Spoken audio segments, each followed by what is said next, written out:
Seguimos então aqui com a resolução de magnetostática, com o exercício 4.12. Esse exercício vai dar a resolução de um campo de um fio circular, uniforme, né, que faz uma volta completa.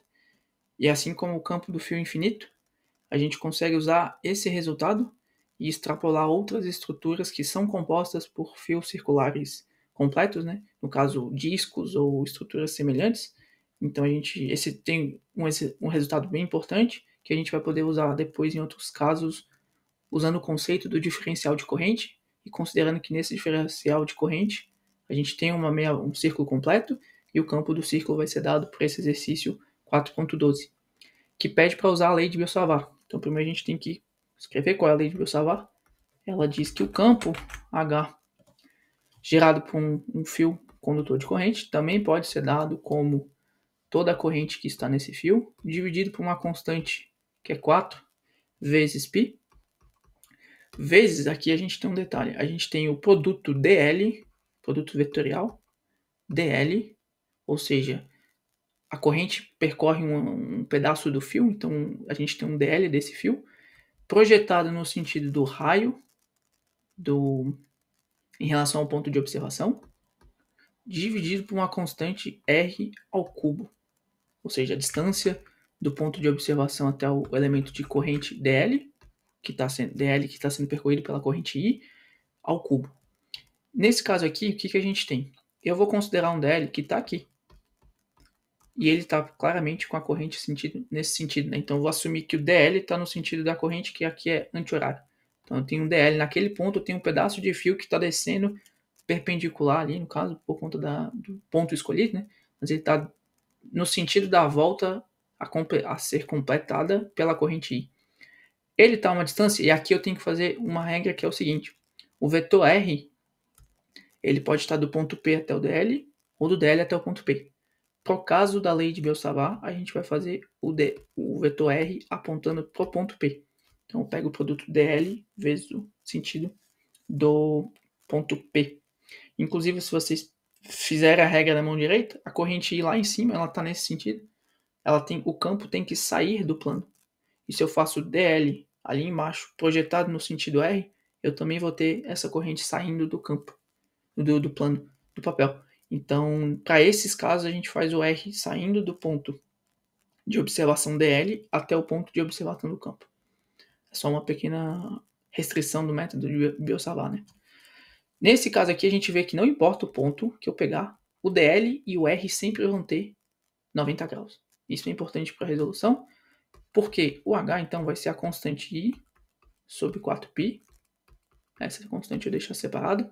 O produto dlr, usando a regra do produto vetorial, é o módulo do dl, o módulo do vetor r, vezes o seno entre o ângulo dos dois.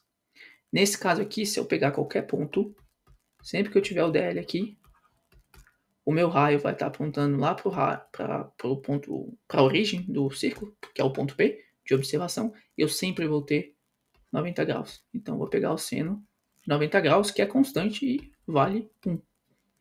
Só que eu tenho R ao cubo aqui, então esse R aqui do produto vetorial vai simplificar com a potência 3 e vai deixar uma potência quadrática embaixo, com o raio.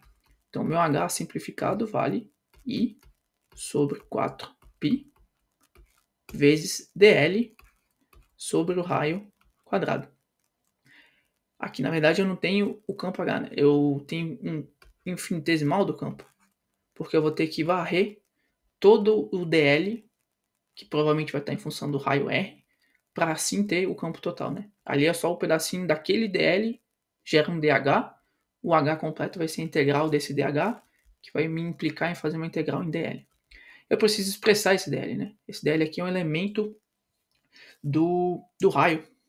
É um arco, né? Ele pode ser aqui eu vou desenhar uma extensão aqui do dl. Eu tenho um raio fixo, que vale R, e se eu varrer um dθ, eu vou desenhar um pedaço de arco, que vai ser o meu dl. Então, meu dl vale o arco R vezes dθ. Dθ vai ser fácil, eu vou integrar para fazer uma volta completa, é só integrar de 0 a 2π. Tem um detalhe que é importante. Esse R pode ser variável, essa distância do raio, né? Eu posso desenhar um conjunto de fios fazendo uma geometria complexa, não importa.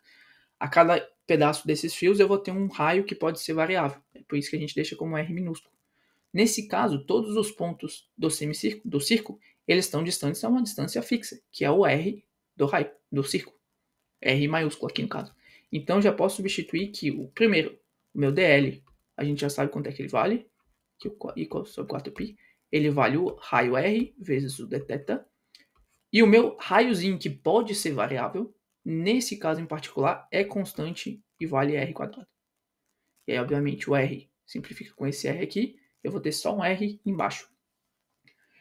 E agora, eu simplesmente tenho uma variável única, que é dθ, porque o raiozinho, que podia ser uma variável, ficou constante. Então, meu dH completo vale I sobre 4π vezes o raio R vezes o dθ, que é a única variável de integração que sobrou. O meu campo H vai ser a integração desse dH, a integral desse dH, que no caso vai ser I sobre 4πr constante fora da integral, vezes a integral de dθ, para desenhar uma circunferência completa de 0 até 2π. Integral de dθ de 0 a 2π vai dar a própria variação do intervalo, que é 2π. Então eu vou fazer vezes 2π. 2π simplifica com 4π, ficando um 2 embaixo, né? O π cancela o π, 2 simplifica com 4, fica um 2 embaixo. E aí a gente chega no resultado importante que o campo de um fio circular, de um pedaço, um segmento de fio que forma uma volta completa, de raio fixo R maiúsculo, é sempre o valor da corrente nesse fio dividido por 2R. E no caso aqui em particular, por conta da direção da corrente, esse campo ele está aqui, ó, apontando para fora do plano. Essa é a direção desse campo aqui. Ele pode estar apontando para dentro se a corrente estivesse no sentido horário. Perfeito? E aqui então a gente tem ampere por metro, né? Faz sentido a análise de unidade, né? Eu tenho corrente em ampere, a distância radial está em metro, o campo está sempre em ampere por metro. Essa unidade faz sentido com essa fórmula aqui. Nos exercícios, alguns que a gente vai resolver mais para frente, vão usar o conceito desse campo aqui de I sobre 2R. A diferença é que eu provavelmente vou ter um infinitesimal de corrente, e esse raio pode ser variável, obviamente.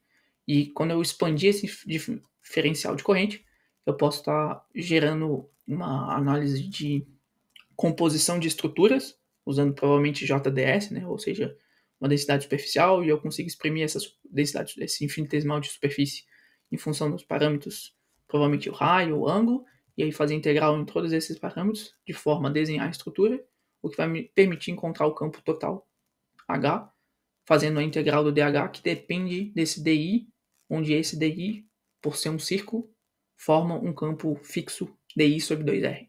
O Rzinho pode ser variável, dI também, e a integral nesses dois parâmetros expandidos em alguma outra variável de integração que seja mais simples ou não, pode ser próprio I e o R, próprio R no final das contas. Isso vai permitir que a gente consiga encontrar o campo usando esse elemento infinitesimal de corrente, que vai ser um semicírculo, vai ser um círculo completo. Então a gente fica aqui. Próximo exercício que a gente trazer vai expandir esse conceito usando esse campo, mas desenhando uma estrutura mais complexa. Até um próximo exercício.